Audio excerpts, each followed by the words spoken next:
we're going to learn the Sichot for Purim and Tzav. And it's actually a very interesting Sichot in volume 7, where he explains what happens from time to time, 7 years out of every 19 about, that the Purim is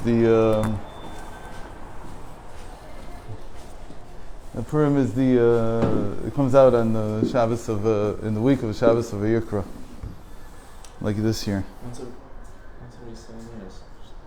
So it's a long Sicha. It's got a lot of very interesting ideas there. But this one is when Purim is again like this year, but he's going for the Shabbos after. Right. So we'll wait 30 seconds for Yaakov to settle in. Shalom Aleichem, Ketvoch. Okay, we're on page 201. Chag Purim נקבע לזיכרון נס הצלת עם ישראל על ידי הקדוש ברוך הוא מכליה רחמנא ליצלן. So Purim is in memory of the redemption that Hashem redeemed the Jewish people from being completely, utterly annihilated. אותה תקופה הייתה בדרך הטבע המאושרת ביותר לבני ישראל בכל שנות גלותם. Of all the years of exile, that period of time in Paras, in Persia, was the best of all the years in exile. היהודים תפסו מקום נכבד בשלטון המדינה. The Jews were prominent in the administration of the state. Mordechai was the head of the Sanhedrin, היה בין שרי המלכות, יושבים בשער המלך, was among the ministers of the administration, who sat in a place called Sha'ar HaMelech. Sha'ar HaMelech doesn't mean the gate of the king. Sha'ar HaMelech was an institution. It was sort of like you'd say the cabinet today. People, hear the word cabinet in English, are like, what do people sit in a cabinet? What's the whole deal with that? So, no, cabinet means the most important ministers. Same thing with Sha'ar HaMelech, the gate of the king. Ve'Esther hayta eshet HaMelech, and Esther was the wife of the king. והרי אשתו כגופו דמה, and the wife is like his own body. וכל דברי ימי ישראל בזמן הגלות לא אירע, מלבד בהזדמנות זאת שבת ישראל תהיה אשתו של מלך המושל על העולם כולו. This is the only time in the entire exile that a Jewish woman was the wife of the man who ruled the entire world. The closest we came after that is that we had a convert, the daughter of the guy who runs the entire world. Right? But that was as close as we came since then. But she was the actual wife, and she wasn't even a convert. She was mamish, a Jewish woman with very strong connections to the spiritual leadership. נמצא שלפי הטבע הייתה תקופה זו הפתוחה ביותר לקיומו של עם ישראל. So according to nature, everything would have been, all things considered, this should have been the best time in terms of security. The security of the Jewish people had never been better. But in truth, the opposite happened. דווקא בתקופה זו, בו היו בני ישראל בטוחים במצבם הטוב, באה הגזירה להשמיד, להרוג ולאבד את כל היהודים, היה לא תהיה מנער ועד זקן, טף אנשים ביום אחד. So specifically in this time period, when they should have been the most secure, that's when this decree came to destroy and annihilate all the Jewish people, from child to old man, from men to women, all in one day. גזירה זו הייתה קשה ביותר מכל הגזירות שבאו בני ישראל אי פעם. This is without a doubt the most difficult decree that was ever issued upon the children of Israel in any time period. מעולם לא נשקפה סכנת כליה לכל בני ישראל. There was never the danger of annihilation for the entire Jewish people. משאר הגלויות לא היה עם כולו במרוכז במקום אחד. In all the other exiles, the people were never concentrated in one place. Not that this was one place. This was 127 states, all the way from Sudan to China. And that's all where all the Jews were. צדקה עשה הקדוש ברוך הוא בישראל, שפיזרן לבין האומות. Because as the sages say in Maseches Megillah, that, Psachim, that Hashem did a charity with us, great kindness, that He spread us out over all the nations. אם חס ושלום גוזרת מדינה מסוימת, כליה על בני ישראל נמצאים בתחום ממשלתה, לא נפגעים היהודים שבשאר המדינות, ואף ליהודי מדינה זו ישנה אפשרות לברוח למדינות אחרות. So there's always, if one country goes crazy and has a decree, then the Jews in other places are not hurt, or at least, or even sometimes, the Jews in that country that has the decree can flee to other places. אפילו בימי פרעה, now he says, even in the time of Pharaoh, כשכל בני ישראל היו תחת ממשלתו, all the Jewish people were in one place. It was the worst exile. It's even worse. It's even a small concentrated area. They were under his rule. ולא הייתה גם אפשרות לצאת ממצרים, and there was no chance to even escape Mitzrayim, because even, the sages say, even one slave could not free himself from Egypt, could not flee away. מכל מקום לא הייתה גזרה לעם כולו, כי הלא פרעה לא גזר אלא על הזכרים.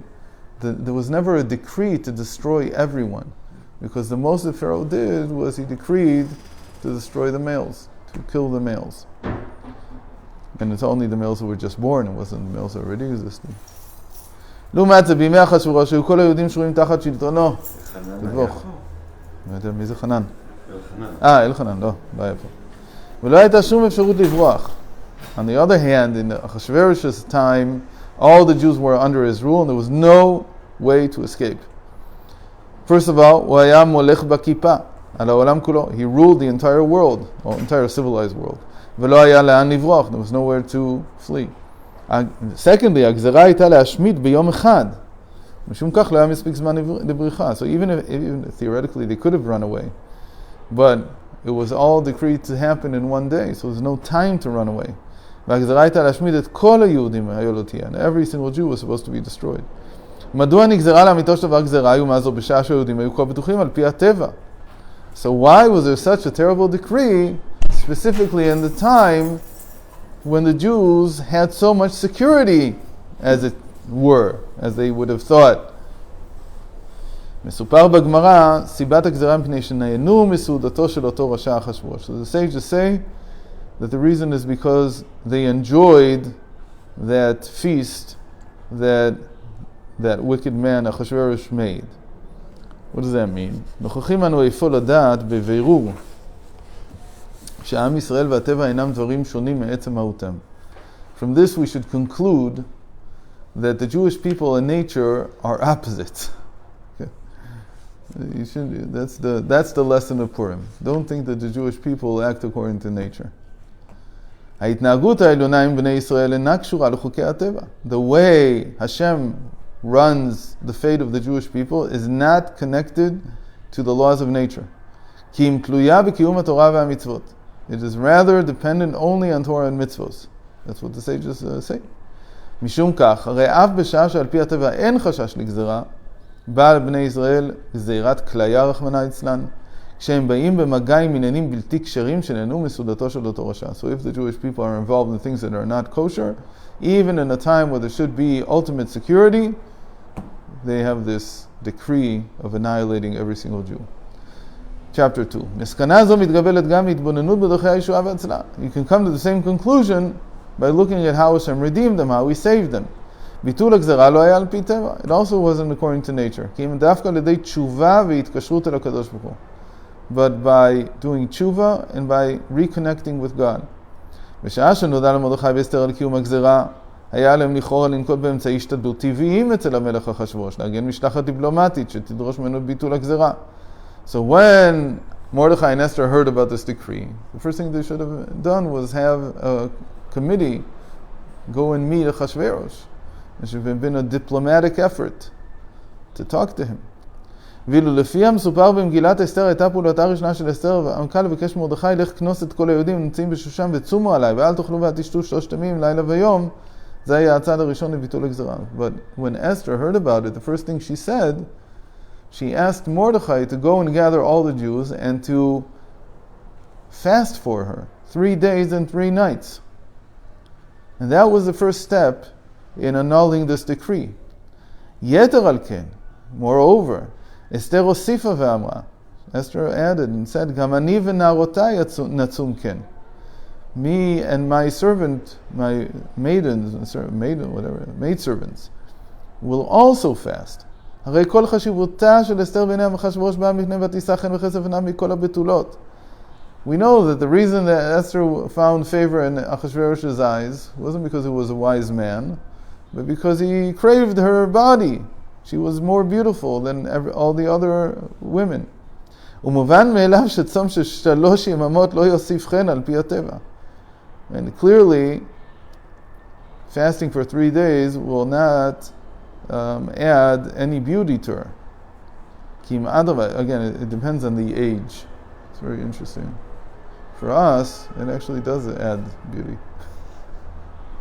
Once you pass the age of 40, fasting is the best thing for beauty. That's a different topic. Okay. Back then, they were used to not eating, but she was in a place where they ate a lot. They had as much food as they wanted, so she was like in a world like ours. In our world, the bodies are not adapted to eating so much. There's too much food.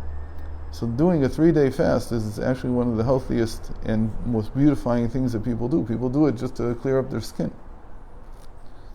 So it depends on the age. If she was under 40, it didn't make her look better. If you're under 40 and you fast 3 days, it doesn't do any good for you. כי אם אדרבה יביא לצמצומו, ואם כן כיצד הרשתה אסתר לעצמה לצום? So how could Esther have allowed herself to fast? Because this would have made her less beautiful.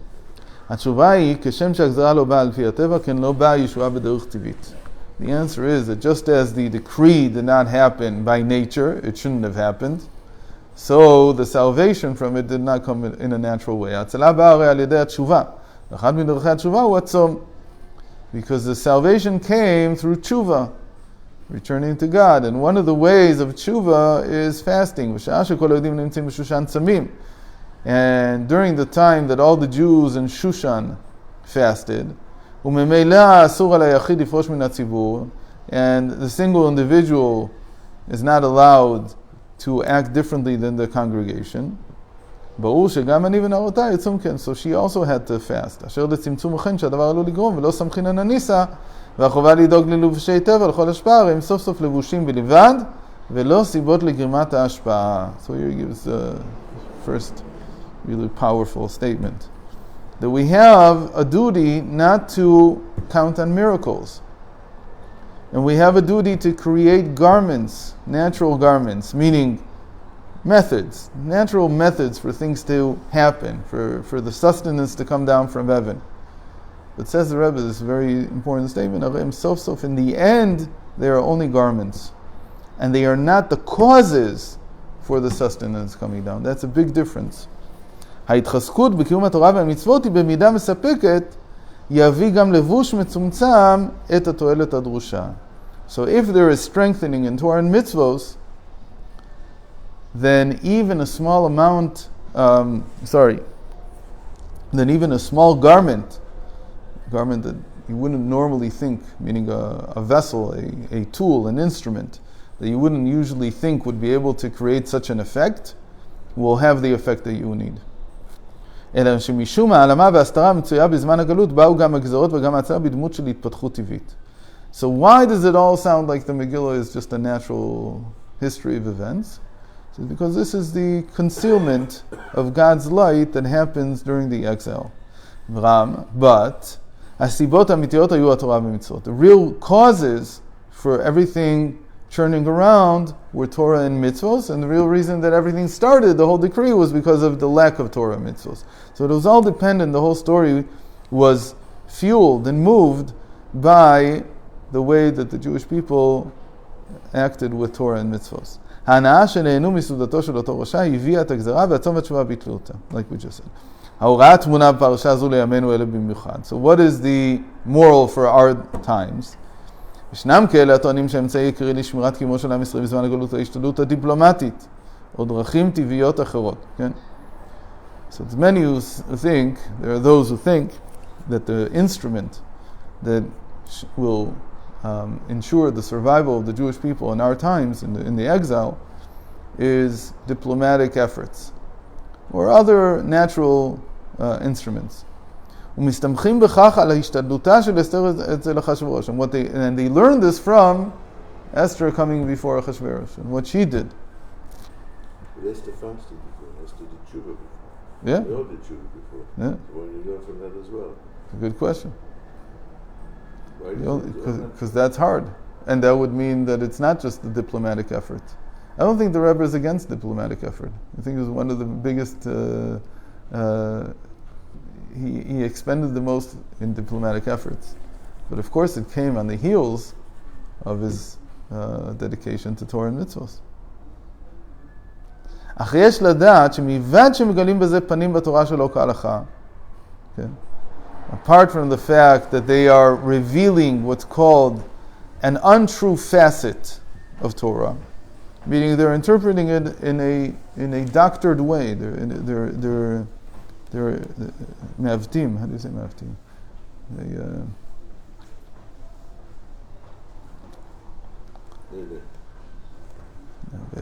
They twist the meaning of the story. מפרשים את סיפור מגילת אסתר בדרך של הפך האמת. They're completely misinterpreting and misrepresenting the meaning of the story of the Megillah.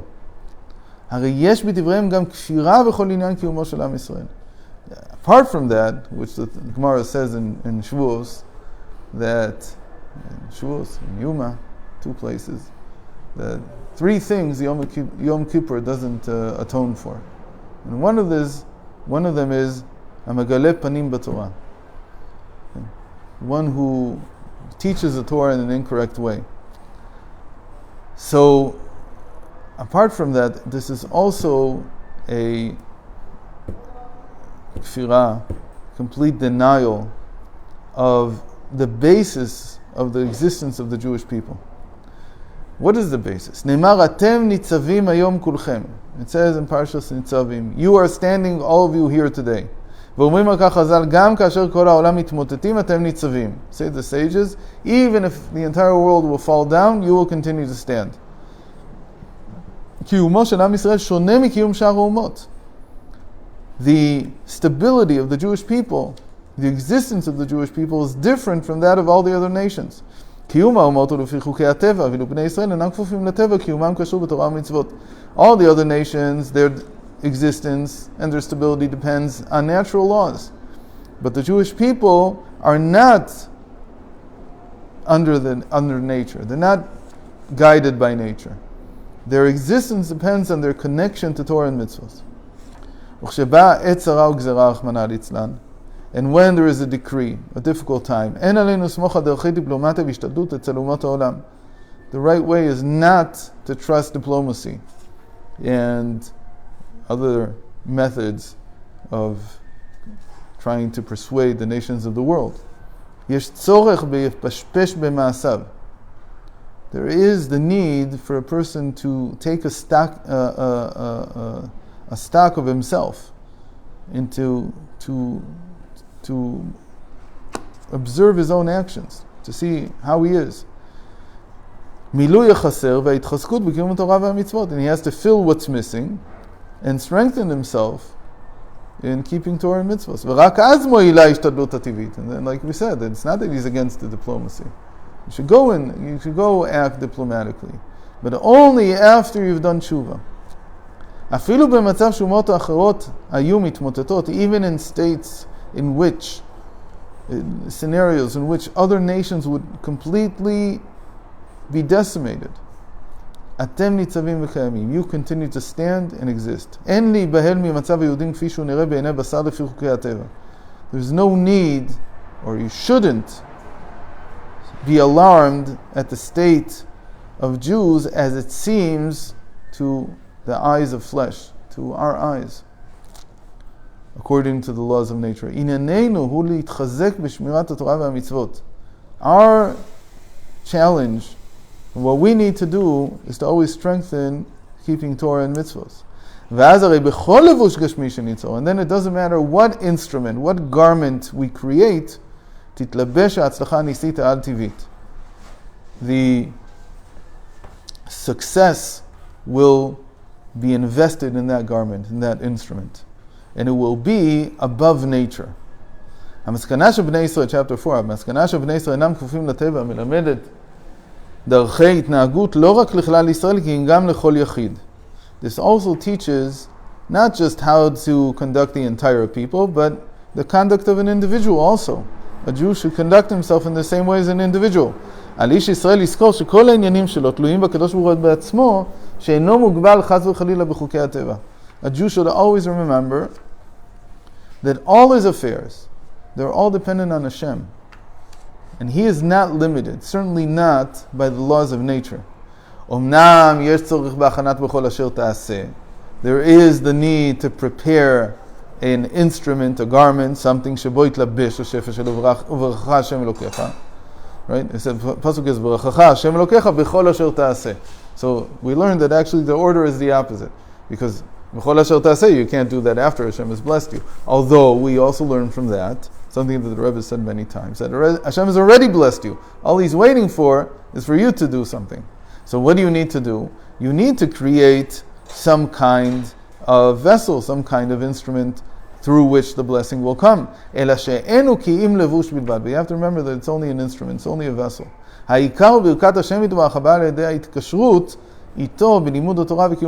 main thing is always the bond that you have with Hashem, which is created by learning Torah and keeping mitzvos. So when the main thing is there, then the success can come using any garment. So we didn't finish the first part, but clearly this is the hachna, this is submission. Why? Because it's telling you, in the end, it's all dependent on whether you're going to be submit before Hashem or not. It's not related to what kind of instrument you're going to make, whether it's the most, you know somebody who knows the president, or you don't know somebody who knows the president. It doesn't matter if he's your next door neighbor. All these things don't matter. In the end, what really matters is how you prepare yourself spiritually and how you connect to Torah and mitzvahs. So we'll see the end of Hashem tomorrow, and then continue on with the Havdalah and Untitled. Sorry? Can we go to about 9 o'clock? 9 o'clock. After that, Yeah, sure. No difference to me. That's fine. Yeah. Wednesday is Tana Sister. What? Wednesday is Tana Sister. Okay. No swearing. Okay, so we'll learn. Friday is Purim. So we'll learn. Right. On Wednesday. Okay. You'll be 9 here? o'clock tomorrow? Yeah. I'm here. Oh, great. I'm working overnight, so Wonderful. I get the day after. Okay. So it worked out well. Did you guys talk? 9 o'clock, give or take. It depends.